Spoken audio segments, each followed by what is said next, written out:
Abra a palavra de Deus no livro do profeta Ageu, pequenininho, 2 capítulos apenas, mas nós vamos ler só um versículo, capítulo 1, versículo 13.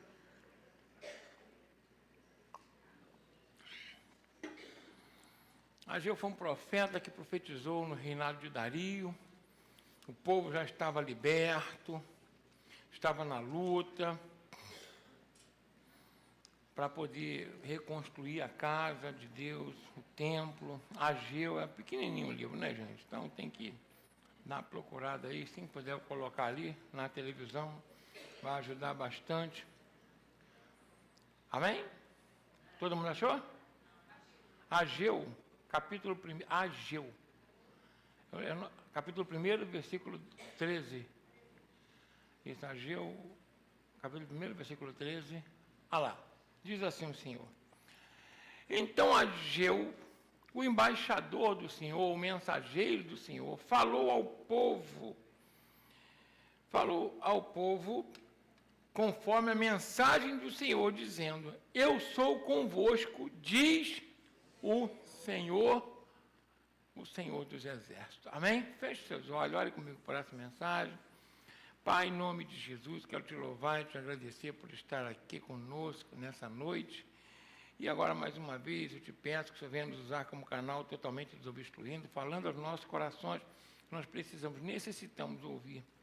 Vai que nos momentos difíceis, de dificuldade, Senhor, que passa a nação, momentos de dúvida, de incerteza, mas principalmente na vida da tua igreja, que é o mais importante, eu quero te pedir que o Senhor venha abençoar o teu povo e esta mensagem em nome de Jesus. Amém? Irmão, nesse momento ali, Ageu, ele fala ao povo. Ele fala ao povo. Ele diz assim: o Senhor é contigo. Ele é o mensageiro do Senhor. Ele fala da parte de Deus. O profeta Ageu, como eu estava falando, ele um período difícil, onde o povo havia acabado de ser liberto da Babilônia, estava voltando para Jerusalém para reconstruir o templo, e aí estava debaixo do comando do sumo sacerdote Josué e de Zorobabel, que era o governador, e eles estavam para construir o templo, só que o povo estava esmorecendo, estava desanimado, estava com muita dificuldade. Por quê? Porque eles haviam saído de uma escravidão. Haviam saído de uma dificuldade. Alguns eram ricos, mas outros eram pobres. A grande maioria era pobre. E a outra casa, né, outro templo construído por Salomão, esse outro templo ele foi construído com muita pompa, com muito ouro.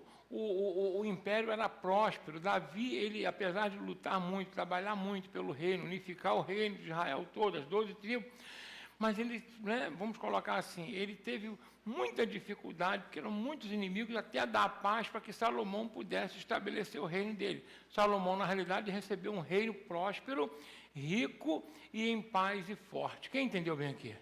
Davi não, Davi recebeu, na realidade, nada, né? Um rei morreu, colocaram ele numa parte, depois teve muitas guerras dentro do reino, depois fora do reino, mas ele conseguiu, Deus era com ele, conseguiu unificar o reino e fez do reino de Israel um dos reis mais fortes daquela região. E aí, Salomão, quando recebeu a planta para fazer o templo, ele recebeu a planta, e nós conhecemos lá em 2 Crônicas, capítulo 29, que diz o seguinte: Davi, ele mesmo deu 3.000, né, talentos de ouro, 7.000 talentos de prata, fora o povo, os nobres, foi muita riqueza, né, que aquele templo recebeu. Eram 70.000 trabalhadores para poder construir aquele templo em 7 anos, foi algo maravilhoso.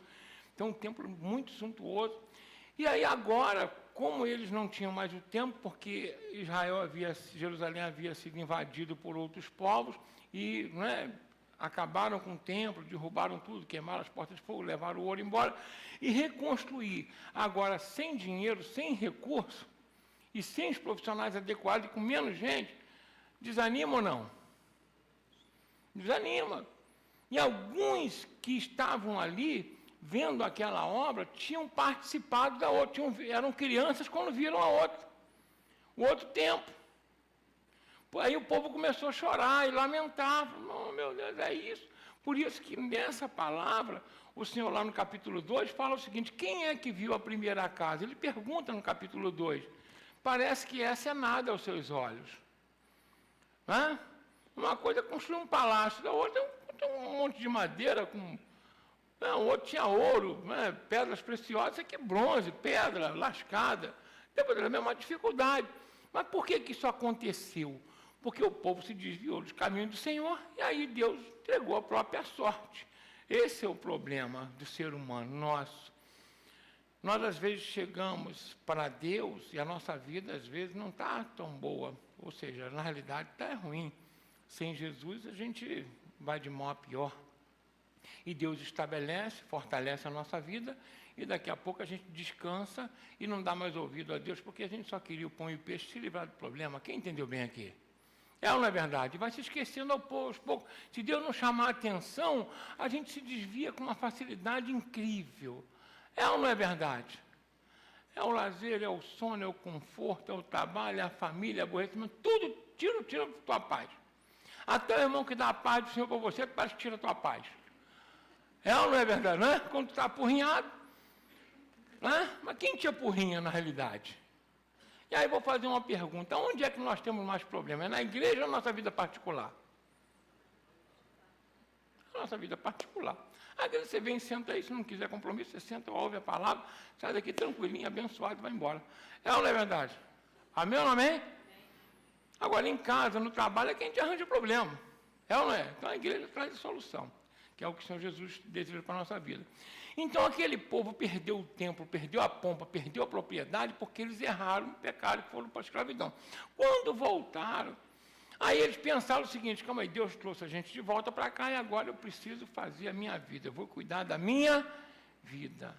E aí cada um cavou o seu próprio negócio, sua estrutura, mas se esqueceram de construir o símbolo da presença de Deus, que era o templo. E aí o profeta Ageu vai e faz o seguinte, olha, presta bem atenção, muitos de vocês ainda falam o seguinte, não é tempo de reconstruir não, vamos esperar mais um pouquinho, eu preciso cuidar primeiro da minha vida, está lá nos primeiros 12 versículos, preciso cuidar primeiro dos meus negócios, depois nós vamos ver o templo, depois nós vamos ver a vontade de Deus, a obra de Deus.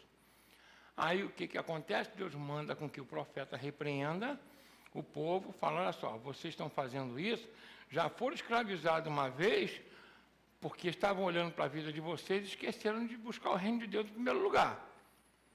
Dê a colher de chá para vocês voltarem para cá e reconstruírem novamente a vida espiritual e depois eu dar prosperidade para vocês. E agora vocês voltam com o mesmo discurso.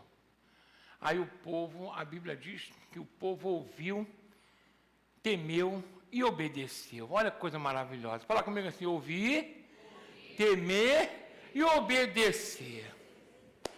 Aí Deus fala, o Senhor, olha o que Deus fala ali, o Senhor é contigo. Então o Senhor não é comigo e com você. O Senhor, alguém fala, o Senhor é contigo, a gente o Senhor é contigo, varão, o Senhor é contigo, varão. Todo mundo gosta de ouvir isso, não é verdade? Mas o Senhor ser comigo e contigo significa que Ele aprova os teus pensamentos, teus sentimentos, tua conduta, teu comportamento, tuas atitudes. Quem entendeu bem aqui? O Senhor ser comigo, quando essa declaração realmente sai da boca de Deus, é porque Deus aprova a minha vida. E quando Deus aprova a tua vida, tudo que você faz prospera. Quem está entendendo o que eu estou falando aqui? Amém? Então essa palavra é muito forte. Ele fala para o povo. Então o que Deus deseja é que todo o povo, né, esteja debaixo da obediência, debaixo do temor, consciente das consequências das nossas atitudes. Aí sim, ele vai poder falar o seguinte, eu estou com vocês. Mas não adianta eu ouvir essa palavra e não estar de acordo com a vontade de Deus. Porque Deus não vai estar confirmando o que Ele deseja para a minha vida. Agora uma pessoa, um personagem que Deus fala isso, que nós lemos várias vezes, está lá em Josué, que é o próprio Josué, que tem um livro no nome dele, que era servidor de Moisés. A Bíblia diz que Deus chama Moisés e fala o seguinte, chama Josué e fala, ô Josué, Moisés, meu servo, é morto. Agora tu vai pegar esse povo e passar o Jordão e vai herdar a terra prometida. Onde você passar, pisar a planta dos pés, eu vou lá dou. Só que ele fala para Josué o seguinte, olha, presta bem atenção, somente ser forte e corajoso, tomando cuidado em guardar tudo aquilo que meu servo Moisés te ordenou no livro da lei, não se desviando dele nem para a direita e nem para a esquerda. Aí diz assim, ó, não temas porque eu sou contigo. Então, para que Deus seja comigo e com você, eu tenho que observar qual é a vontade de Deus para a minha vida. Amém? Tem gente que vai, chega, ora, busca, pula, planta bananeira, jejua. Gente, vai ficar batendo dia e noite.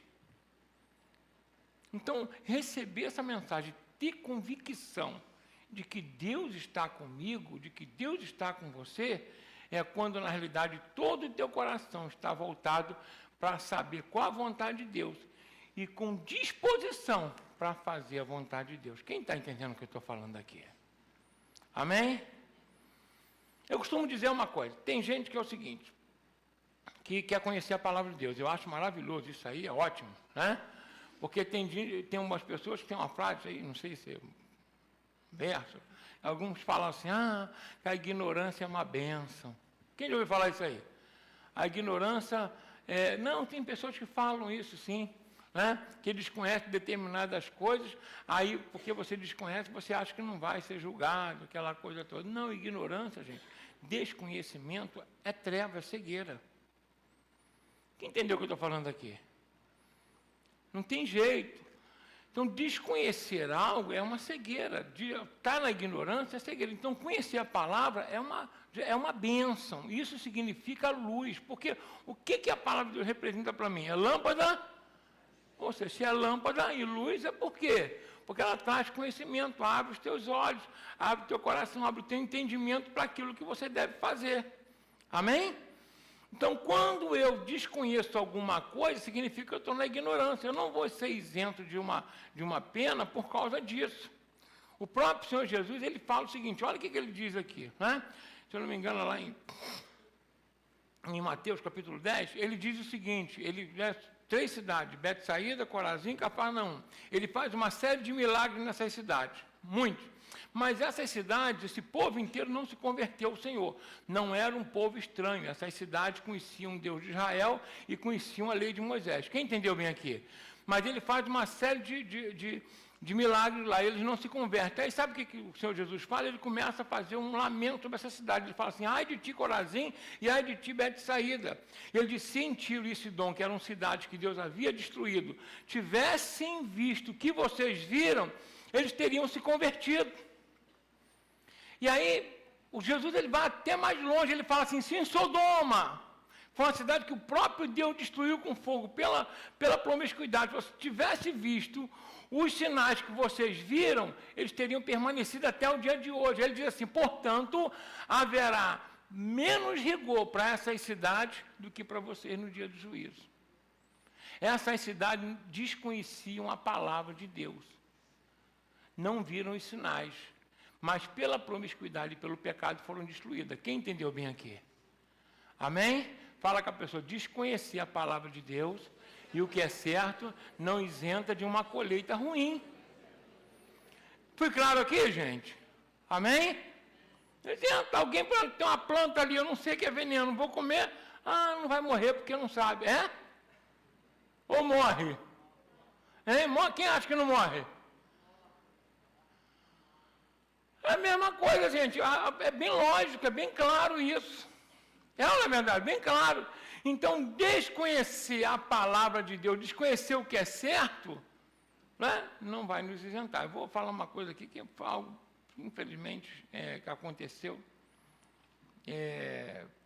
Um amigo, né, não é nem né, do Ruizinho, e ele falou o seguinte, ele disse o seguinte, quando o Ruizinho pregando o evangelho para ele, aí o Ruizinho falou assim, rapaz, é bom você, né, saber do evangelho, essa coisa toda, porque é muito importante para você ter a salvação, porque se você não conhecer o evangelho, você não tem nem como aceitar Jesus, mas agora que você conhece, você precisa aceitar, porque só tem 2 caminhos, ou céu ou inferno, ou Deus ou o diabo, ou treva e luz.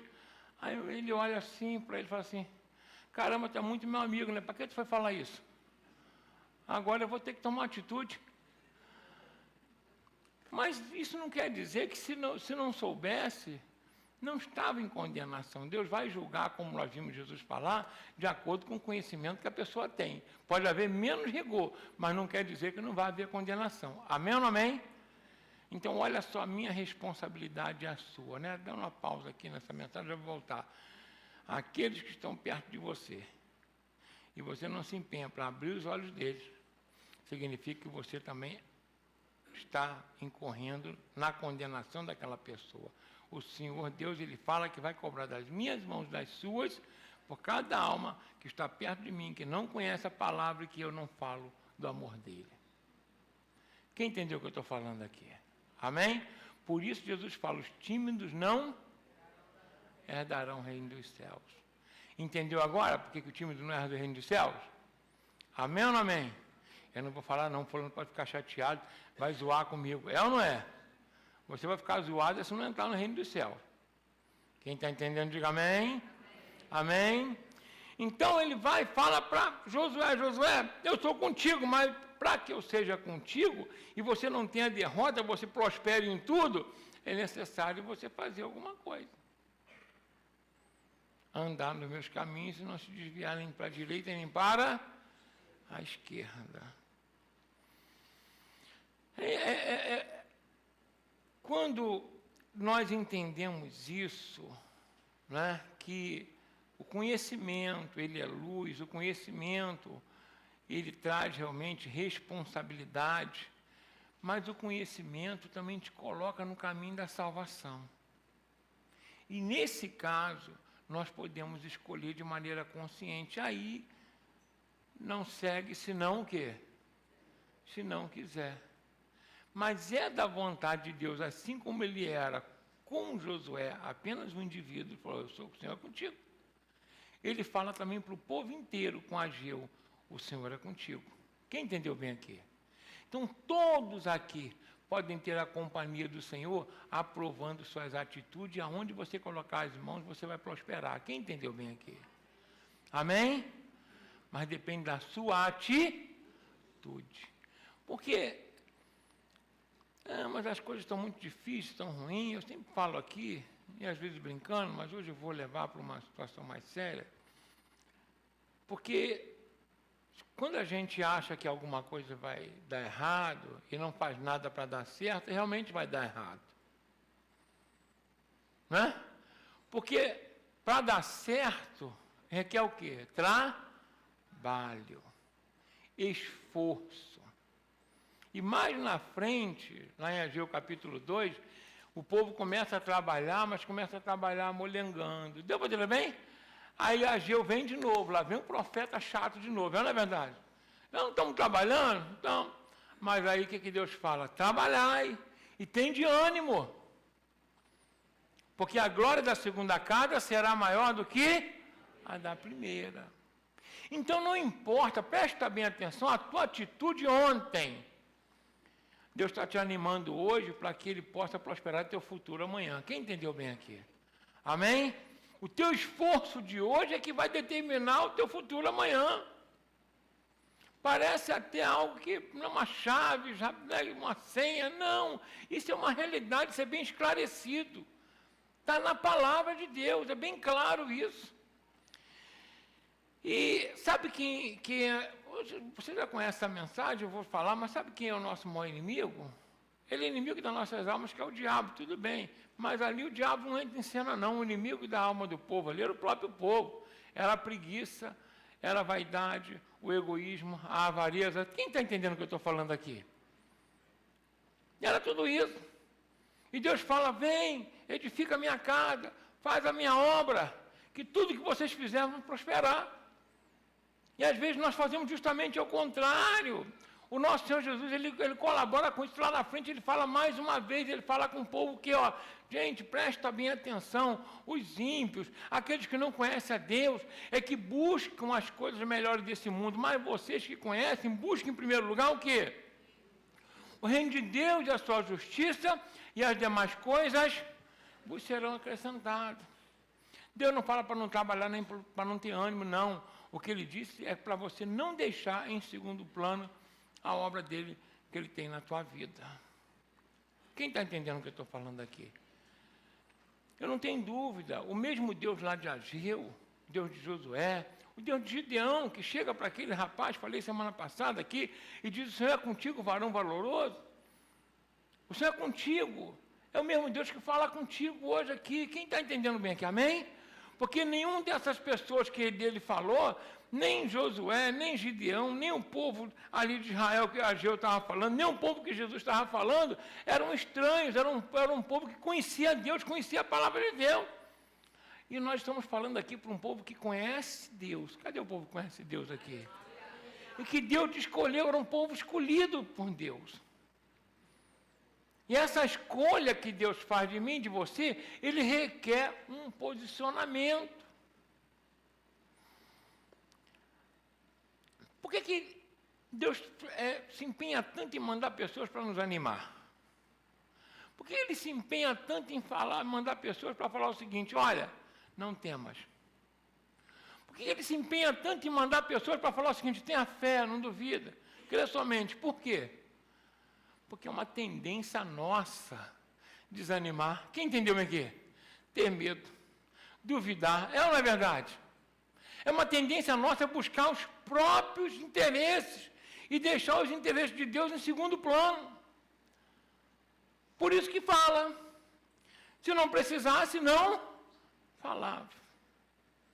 Então, quando nós, presta bem atenção, cremos no Senhor, animamos de acordo com o conhecimento que nós temos, acreditamos segundo a palavra que Ele nos traz, quando nós trabalhamos, não esmorecemos da nossa mão, aí nós vamos ouvir o Espírito Santo falar comigo, com você, como eu estou falando hoje. O Senhor é contigo, varão e varoa. Quem está entendendo o que eu estou falando aqui? Não é? Deixa eu falar uma coisa para você, que nada é gratuito. Nada é o quê? Gratuito. Nada é gratuito. Já falei isso aqui, vou repetir para a gente estar encerrando. Mas eu preciso entender isso. Tudo no mundo, presta bem atenção, concorre para tirar você da direção que Deus deseja. Tudo que eu estou falando é tudo. Existem principados potestades, hostes espirituais da maldade, que atuam em várias áreas na vida das pessoas. Atuam em áreas, em regiões que parece que ali não melhora nunca. Existem determinados lugares, determinadas áreas, que essas áreas parece que a promiscuidade é tremenda. Não é verdade? Quem já viu isso? E não sai dali. Existem outras áreas que é droga, não é? Outra é isso, miséria, e assim por diante. Existem demônios principados que tomam conta dessas regiões. Quem entendeu o que eu estou falando aqui? Você passa em determinado lugar, tem é chamado de Cracolândia, né? Não é isso? Não sai nunca o troço dali. Quem já reparou isso? As pessoas morrem e continua mesmo aquela coisa ali terrível. O Estado sabe e parece que ninguém faz nada. A igreja vai lá, tenta pegar um, pegar outro. Então, por que existe isso aqui? Presta bem atenção. Porque, na realidade, tudo no mundo concorre para isso. Ah, é só um gole, uma bebida só. Daqui a pouco está fazendo outras coisas. Quem entendeu bem aqui? Amém? E aí vai por água abaixo. É ou não é assim, gente? É ou não é? Coisas que parecem normais. Né? Por exemplo, louvor. Quem é que gosta de ouvir um louvor aí? Quem se sente bem ouvindo louvor? Não tem problema nenhum você ouvir uma música secular boa, bonita. Problema nenhum. Agora, quando você deixa de ouvir louvor e ouve só música secular, isso não vai acrescentar nada para a tua vida espiritual. Quem entendeu bem aqui? Daqui a pouco você está dormindo, ao invés de estar entoando um louvor, está pensando o que na mente? Essas músicas do TikTok do inferno, não é verdade? É ou não é? Parece que bota o troço já ali para poder tirar. É ou não é verdade? Dorme pensando no troço. Né? Tirei até esse troço do meu telefone, tirei Instagram, tirei Facebook, tirei tudo. Para poder, né, esse troço não ficar agarrado na cabeça, igual um capeta ali, né? Na mente da pessoa. Eu não estou dizendo que é pecado ouvir música secular, não, gente. Eu estou dizendo é que não vai acrescentar para a tua vida espiritual. Isso não vai. E assim é tudo que o mundo te oferece. Até coisas que aparentemente não são nada. Não é bem assim, não tem nada a a ver. E aí daqui a pouco a pessoa vai se envolvendo e sai da presença do Senhor. Aí como é que Deus vai ser contigo? Se você não é com Ele. Porque presta bem atenção, que eu vou falar para você aqui, para a gente encerrar.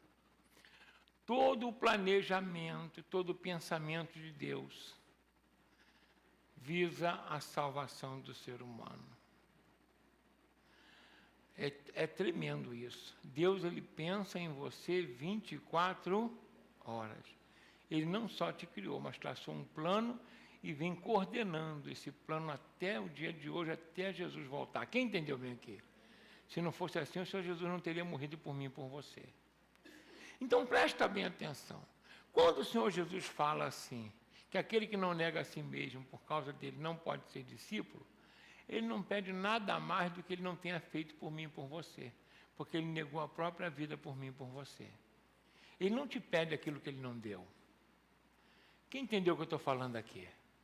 Amém ou não amém? Amém? Esse é um verdadeiro líder. Ele só não pede uma coisa, não determina, mas ele primeiro fez. Você entendeu bem aqui, irmãos? Amém? Então presta bem atenção, como Ageu falou para aquele povo, cuidem primeiro das coisas de Deus na sua vida. E aí Deus vai cuidar de todas as coisas da sua vida. Quem crê nisso aqui em nome de Jesus? Isso é uma promessa do Senhor. Deus mente? Sim ou não?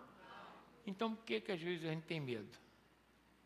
Por que deixa o nosso coração se levar para um lado e para o outro? Existem 3 situações. Agora eu vou encerrar mesmo. 3 situações. Primeiro, a ignorância. Não conhece. Não é o caso aqui. Amém? Por que ele fala? Buscar em primeiro lugar o reino de Deus e a sua justiça. E as demais coisas vos serão acrescentadas. Né? E diz, né? Se nós permanecermos fiéis, ele será o quê? Fiel.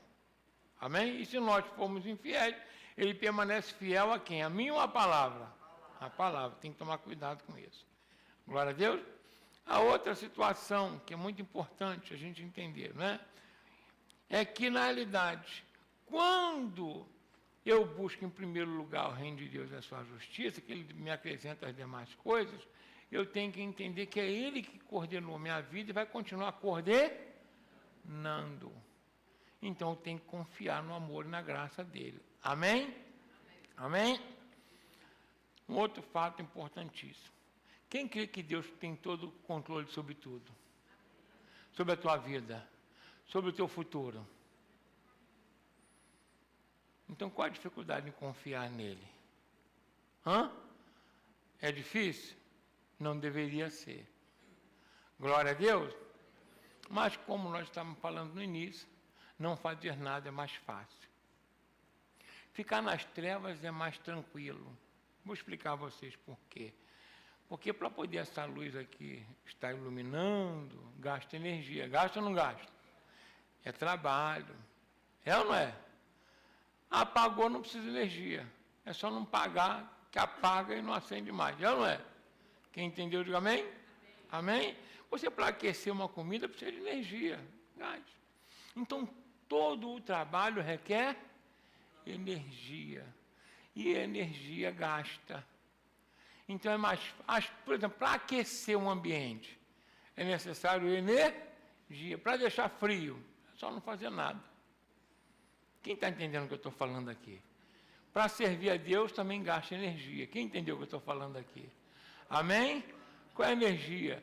A energia de eu negar a mim mesmo, a energia de eu preferir a Deus em primeiro lugar, preferir as coisas de Deus. Mas aí eu tenho uma promessa. Ele também fala lá em Ageu, para a gente encerrar.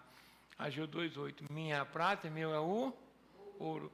E a glória da segunda casa será maior do que a primeira. Então, o teu dia de amanhã vai ser melhor do que o de hoje. Quem crê nisso aí? Amém? Porque o Senhor é contigo. Quem crê que o Senhor está contigo nessa noite aí? Amém? Então, de maneira bem consciente, entenda uma coisa. Se eu buscar a vontade de Deus, busque saber assim, o que o Senhor quer da minha vida, eu estou servindo, eu estou reproduzindo o que o Senhor reproduz na minha vida. Eu estou me empenhando como o Senhor deseja, em ler tua palavra, ouvir tua voz. A igreja que me acolheu, né? Os irmãos, eu estou, de alguma forma, retribuindo. Eu estou empenhado em saber o que o Senhor quer para esse tempo, para a minha nação, para a minha igreja, para o meu bairro, para a minha família. É importante a gente perguntar isso. Não é preciso Deus estar mandando um profeta Ageu, profeta isso, profeta aquilo, né? Outro irmão vinha aqui, a irmã, e exortando a gente, não tem necessidade disso. Essa responsabilidade o Espírito Santo tem colocado no meu e no teu coração todos os dias. Quem entendeu bem aqui? Amém? E Deus é contigo. Eu não estou falando para te agradar, não, porque Ele te escolheu. Agora, Ele pode estar contigo, satisfeito ou chateado, não é? Amém? Que Ele esteja satisfeito comigo, contigo. Amém? E se não teve até o dia de hoje, daqui para frente vai estar em nome de Jesus. Quem vai fazer um esforço para manter a luz acesa aí? Aquecido o coração com o Espírito Santo.